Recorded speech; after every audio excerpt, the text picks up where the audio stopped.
첫 번째는 아동복지 발달의 환경 변화입니다. 아동의 지위를 먼저 살펴보겠습니다. 아동의 위치는 어떨까요? 시대에 따라서, 사회 환경에 따라서 달라졌습니다. 어떤 사회에서는 아동이 탄생했을 때부터 축복의 존재로 봤다라고 볼 수도 있고요. 또 어느 경우에는 정말 저주받은 내지는 장애가 있을 경우에는 정말 삶에 있어서 상반된 그런 관점을 보이기도 했습니다. 아동이 이렇게 독립된 존재로서 인정받게 되는 것은 사회적인 어떤 이슈에 의해서 인식된 것입니다. 그것은 바로 근대 이후에부터 나타났다라고 보겠습니다. 카도신이 바라보고 있는 아동에게 영향을 준 환경이라고 하는 것은 먼저 사회에서 보고 있는 경제적인, 정치적인 상황의 변화가 큰 의미가 있다라고 봅니다. 먼저 산업혁명이 일어난 이후에는 좀 더 어땠습니까? 비생산층의 인구에 대한 이익에 대해서도 살피게 됩니다. 그런 것들을 정치에 반영도 하게 됐죠.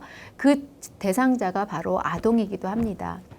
두 번째는요, 사회 제도의 전문화 과정입니다.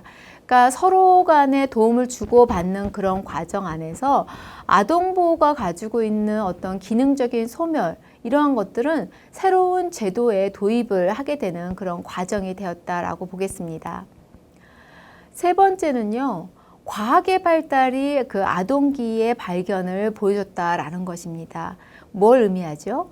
과학기술이 발달했다라고 하는 것은 생산성이 향상됐다라는 것을 의미합니다.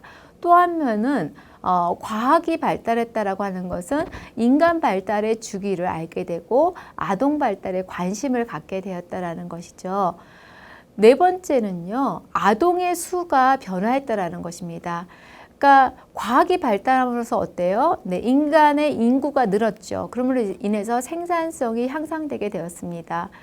또한 저출산으로 인해서 현재는 아동의 가치가 권리의 증진까지도 가고 있죠. 과거에는 어땠습니까?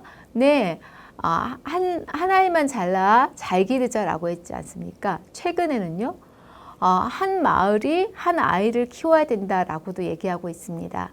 이렇게 시대적인 변화에 따라서 아동의 존재는, 아동의 지위는 달라졌다라고 보겠네요. 다섯 번째는 이렇게 아동의 지위가 변화했다라는 것을 볼 수가 있습니다.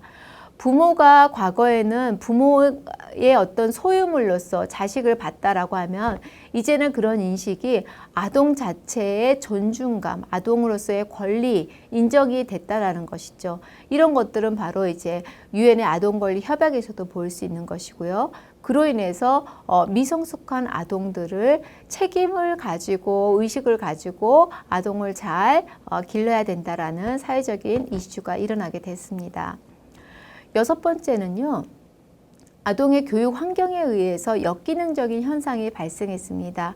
그러니까 아동에게 좀 더 좋은 교육을 시켜주고 아동에게 맞는 환경을 배려해 주자라는 것이었죠. 그런 것들은 바로 교육을 받을 권리에서도 보여줄 수가 있겠습니다.